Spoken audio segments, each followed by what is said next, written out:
This is my friend Suzanne. She is a very gifted psychic medium with a background in therapy. She rocks. And this is me.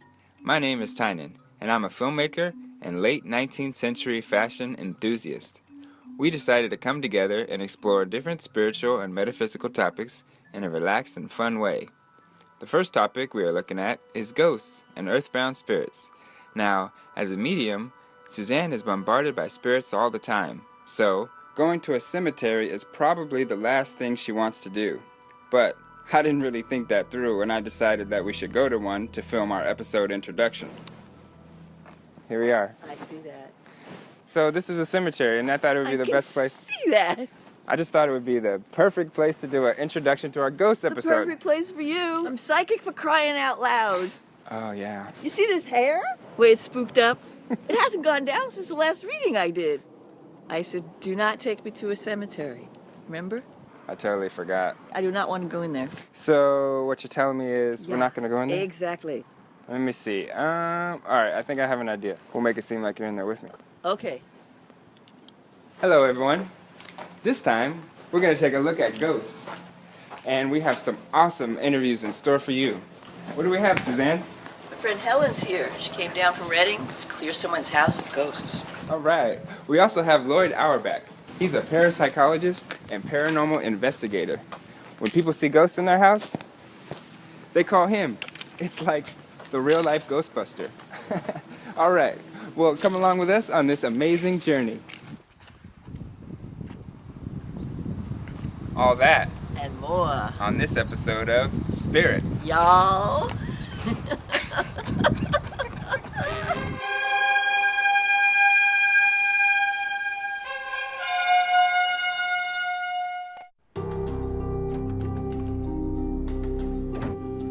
I'm Professor Loyd Auerbach, parapsychologist. A Bay Area Ghostbuster who's become an expert in tracking the paranormal. The director of the Office of Paranormal Investigations has some info that may get skeptics into the spirit. Please welcome parapsychologist Loyd Auerbach. Welcome, Loyd. Thank you.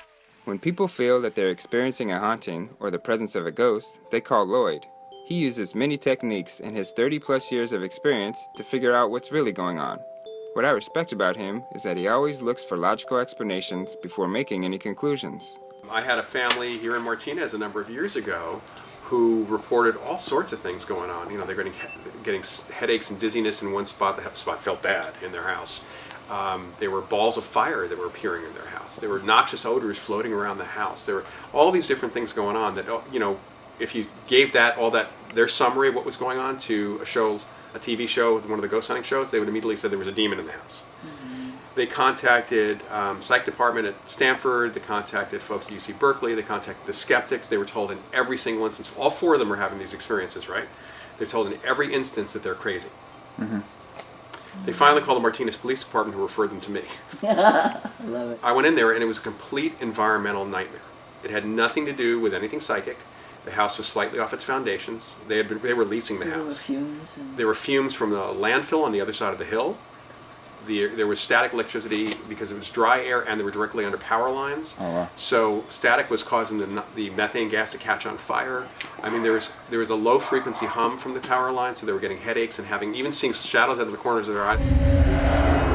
So of the ones that surpassed all the normal explanations and were close enough to what you consider apparitions, hauntings, can you explain some of the more intense ones? They're never intense like in movies. Right. You know, they're intense perhaps for people who have not had that experience. Hauntings, for example, which are more place-centered, sometimes object-centered. Weird Amityville was a hoax. Yeah. Except, I never saw it because I yeah, can't no, watch it was that a kind of hoax. stuff. Except for there had been a mass murder there, and it's likely that this was a haunted house in the sense that the emotion of the people felt, kind of the craziness that Ronald DeFeo had, stayed in the house. You know, we It was all in the field. we can all feel Right. energy and Of feel course. emotion, and sometimes the event itself can be recorded into the environment somehow, and some people are sensitive enough to kind of play it back So inside like a their loop. heads, like a loop. Yeah. Wow. It's essentially what we call place memory. The place has held memory of past events, usually very emotional events, negative or positive. We've actually had positive ones reported to us, not just the negative, murders and things like that. But the reason why people typically experience mostly those kinds of things, or those get reported, is because they're kind of louder. You know, they're bigger events. There are plenty of haunted places where people hear pots and pans rattling. They hear footsteps, just of people pacing up and down the hallway. They see figures, and all they're seeing or all they're experiencing is what actually happened in their house. I just had a question. You were interviewed by David Letterman and Oprah and Larry King. So I'm curious as to who was the more open, if you can say. Letterman, as it turned out, was really open to this stuff. Oh, surprising. He told the head writer to call me because he saw me on sightings. Wow. So obviously he had some interest in that. Although in the segment you could never tell.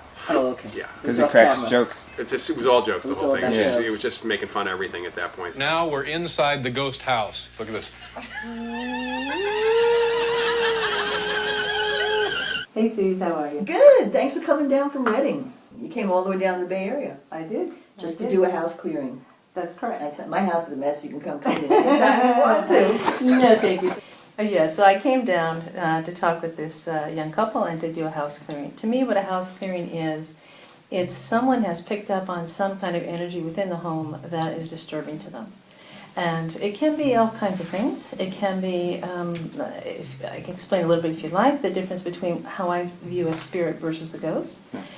So sometimes in a home, a ghost is, in my opinion, someone who's been on this planet, they've died, and for whatever reason they haven't made a full transition over to the other side. A spirit is someone who's died, who's lived here, died, and has made the transition to the other side. 90-something% of all ghost experiences people have are one time. Their relatives or friends, loved ones who have died, and they're saying goodbye. Never show up again.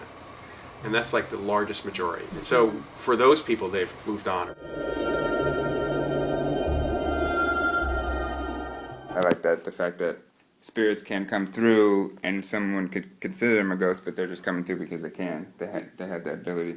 What are some of the things that you think cause someone not to pass over? The clear answer is I have no real idea why. Okay, but occasionally what happens is it'll be a quick passing. The person doesn't know they're dead yet.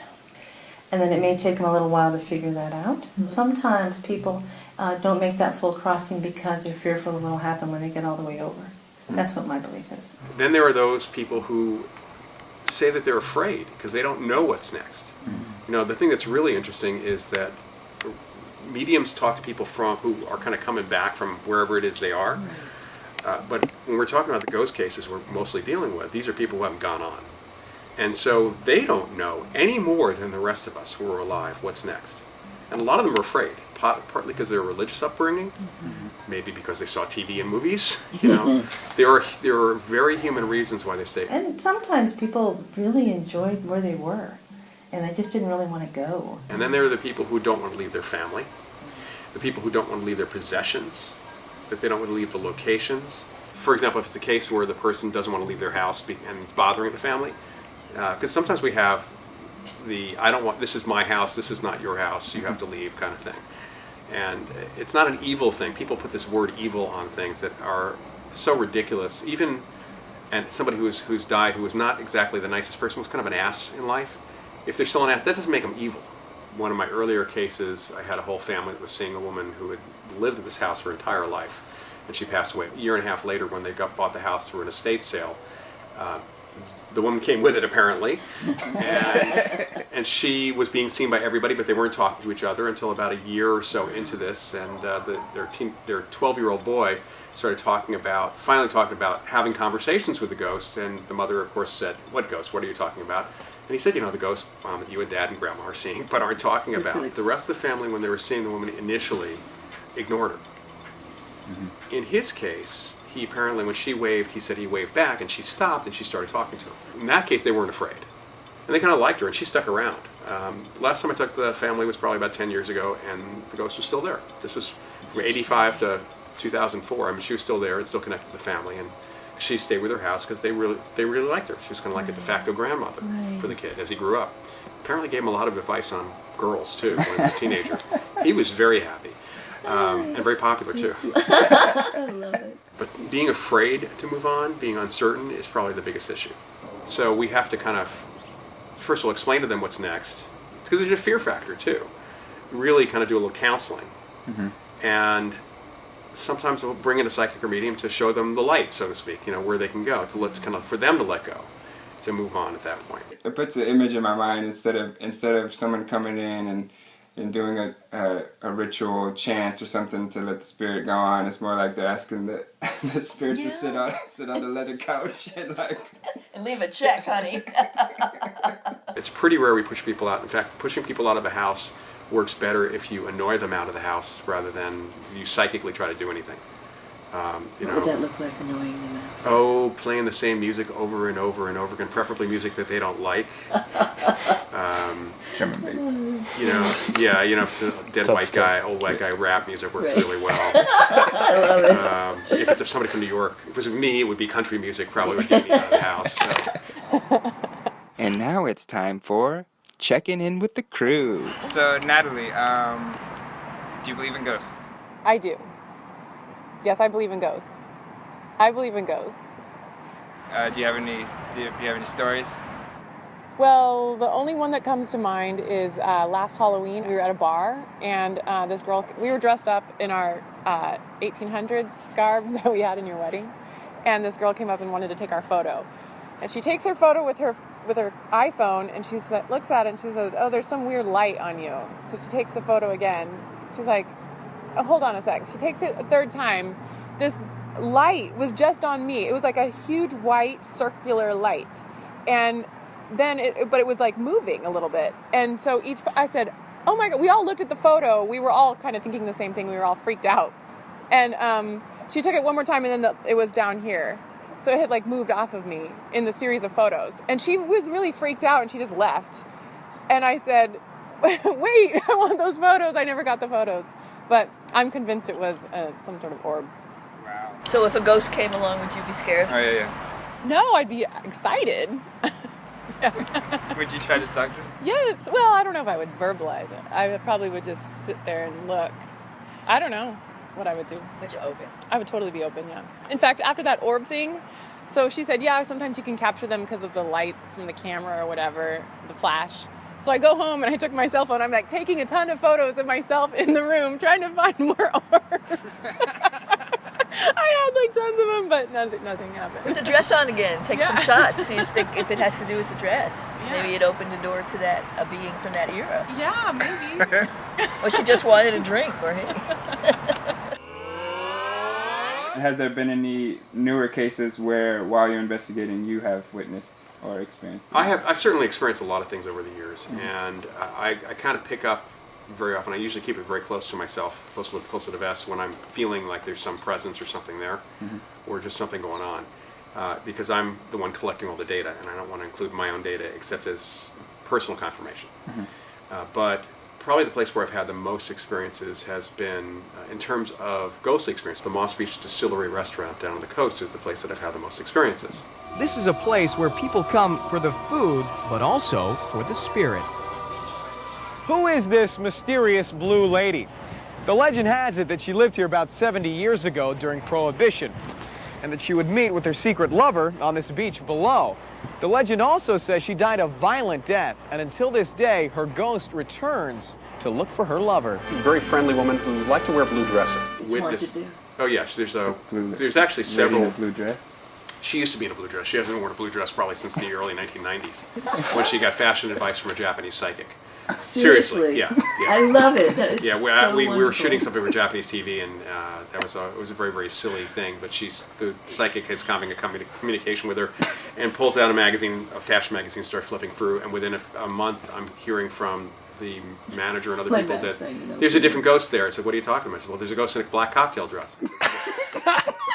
And we started hearing from other people the same, and it was all the same face, the same person, but different clothing over the years. She's been there, and I've picked up on her. I felt like I was walked through, that she walked through multiple times, and I was alone in the bar area when this happened. 3 psychics I worked with came around the corner from another room, and they all stopped and started laughing because they all saw her walking through me, and they all saw her. I separated them. They all saw the same clothing, the whole bit. So how did that feel?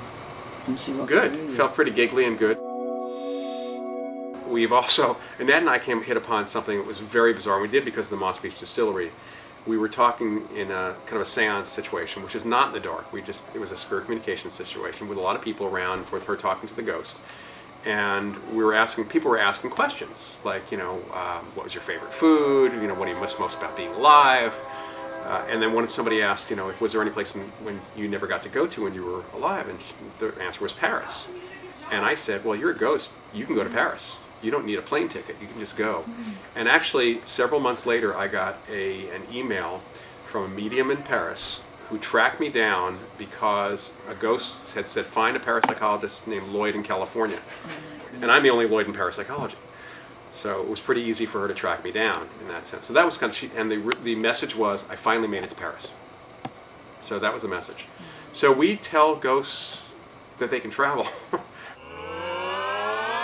We thought we would ask you some questions about what happened at the house clearing. When I was there today, the primary thing was the only person left in the home, if you will, was actually a spirit, not a ghost. And I go through the home and it picked up on different energies. I went into the baby's room. There was some concern about that area.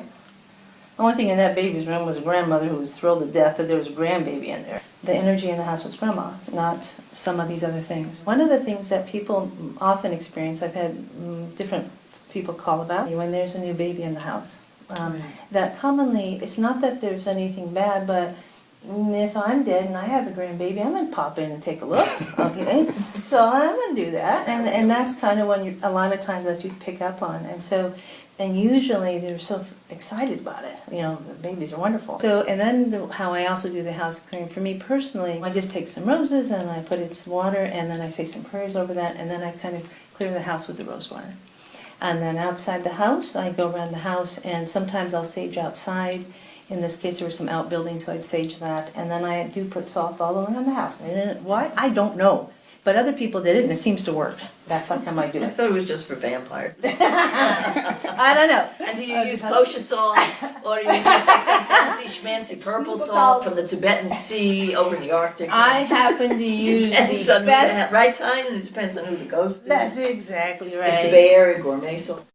Great. Yeah. Well, thanks for having me, you guys. Yeah, it was a really good interview. Actually, if you don't mind, can I ask you a question too about an experience I had a few days ago? Yeah, sure. Come on, I'm in the switch camp. Come on over.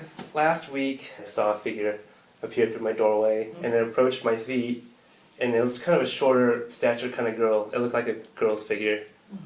And maybe I'm just associating that with movies, scary movies, because it's often like a little girl. But it approached me, and I felt this panic, and it came towards my foot, and it kind of stared at me for a while. I didn't sleep very much for the next 2 days. Wow.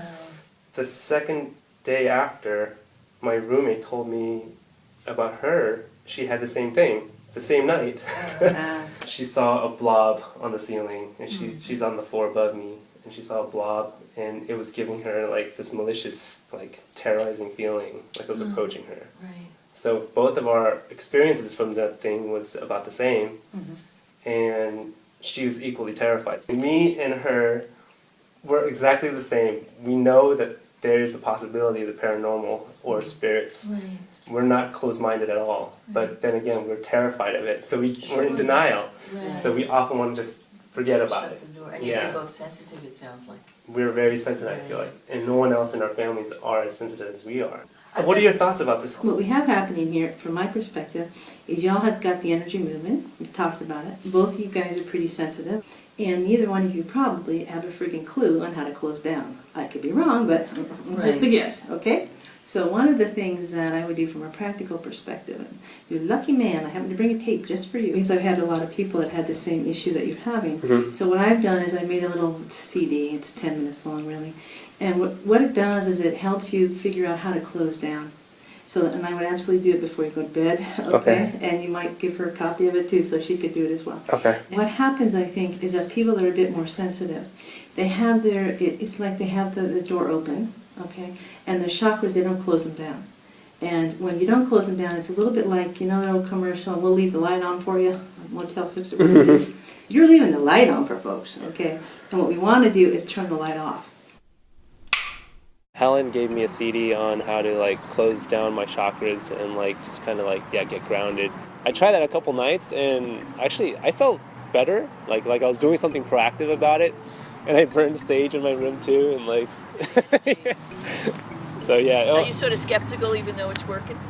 So now it's like several months have passed and I haven't had any problems sleeping anymore, and I think I take that for granted, you know? Like I'm like, all right, everything's cool, chill. I don't even have to think about metaphysical beyond paranormal stuff anymore, but I think I really should, like, because when I have these experiences, I think it's like something reminding me that there's more than just like what I see and hear. Is the house haunted? Do you know if there's a history of that I apartment don't know. or house? Yeah, so I did a little research on our house, and there was a mine under it, like 100 years ago, like a mine. Whoa! So maybe there's like a hole. The hole that she saw was like some guy fell in the mine hole or something. I don't know. There's got to be energy under that house. Yeah. Right? We could play the Ouija board and talk to them. No, Ouija's. What's wrong with Ouija board? You are not supposed to screw around with Ouija boards. Oh, really? Seriously, really. Ouija boards are notorious for opening the door to malevolent spirits. I honestly would suggest you do not work with Ouija boards. Yeah, that's a no-no. Not playing. It could be a cool thing for us to do for the show, but no. We're not going to do it. So there is a belief that there are evil spirits, you know, and I don't go into that when I read because I just don't. I mean, I work in the light. I make a prayer before my client comes that the information will be for his or her highest good. But the bottom line is there probably are spirits that are not at rest for whatever reasons. People who died in mining accidents under that house, whatever.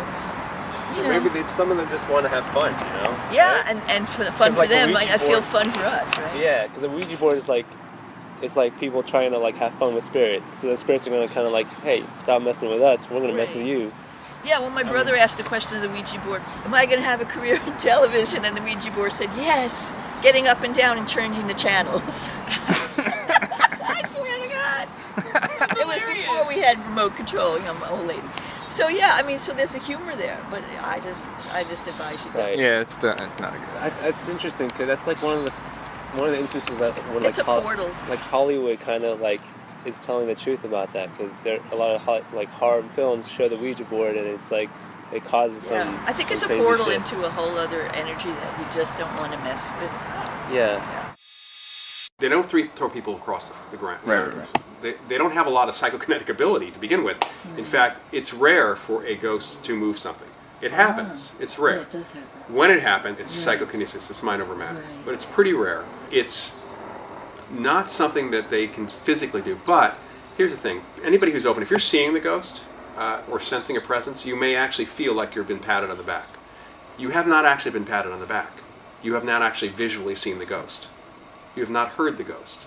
In other words, it's not coming through your normal senses. It's a perception that you have of seeing the ghost. So it's like the signal is being added into your brain. So you are essentially visually seeing something inside your head, not through your eyes. Same thing for auditory, and the same thing for the physical thing, too. This was not a physical thing. This was a sense of being touched. That could freak people out. Right. So yeah, if that happened to you and you're at the top of the stairs, you could fall down. Okay. If the ghost just popped up and said, boo! You could scare yourself and get hurt. And I actually had a case where a family of 4 seeing a ghost. Ghost was gesticulating wildly. They couldn't hear him. They could see him. They were a little freaked out. 2 kids, mother and father. The night before we went out there, what the woman has described to me was they were going upstairs to take the kids to bed.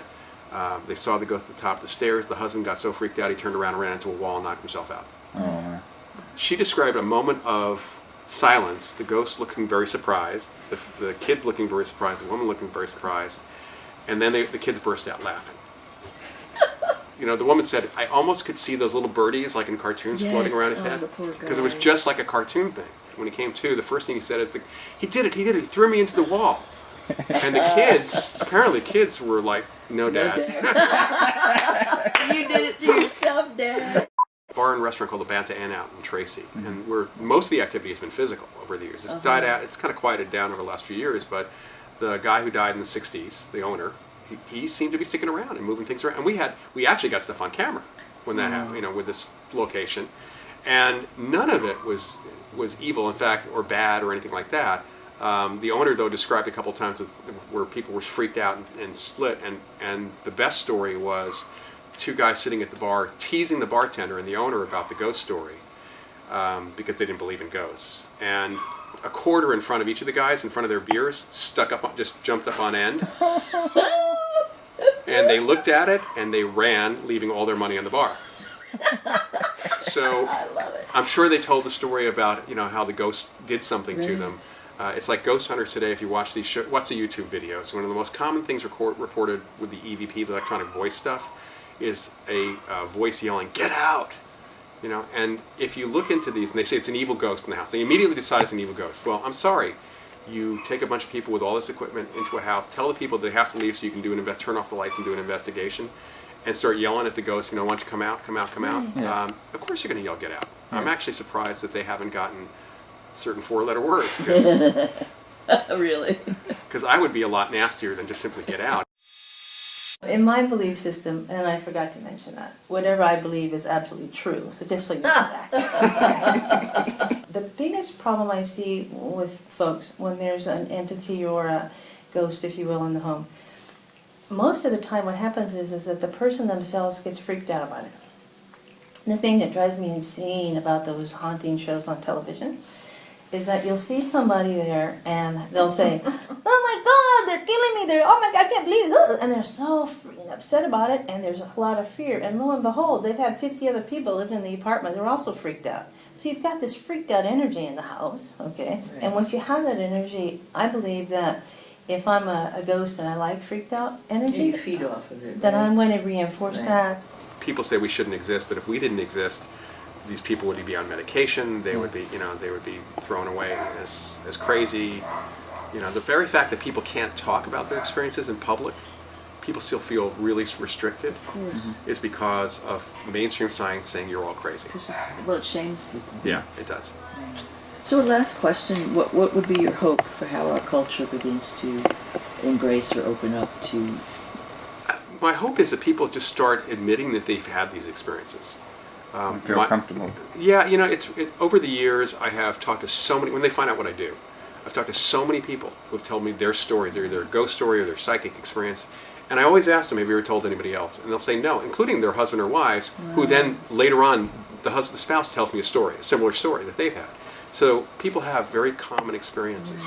These are not paranormal experiences. They are normal experiences by the numbers.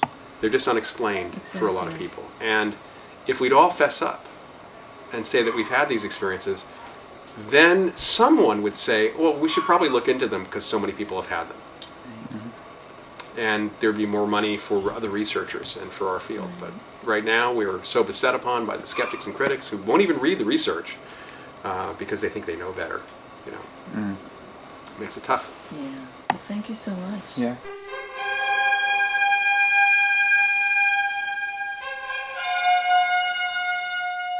I don't believe in a guy sitting up there, you know, looking down at us, but I think there is something to us and our connection to the universe.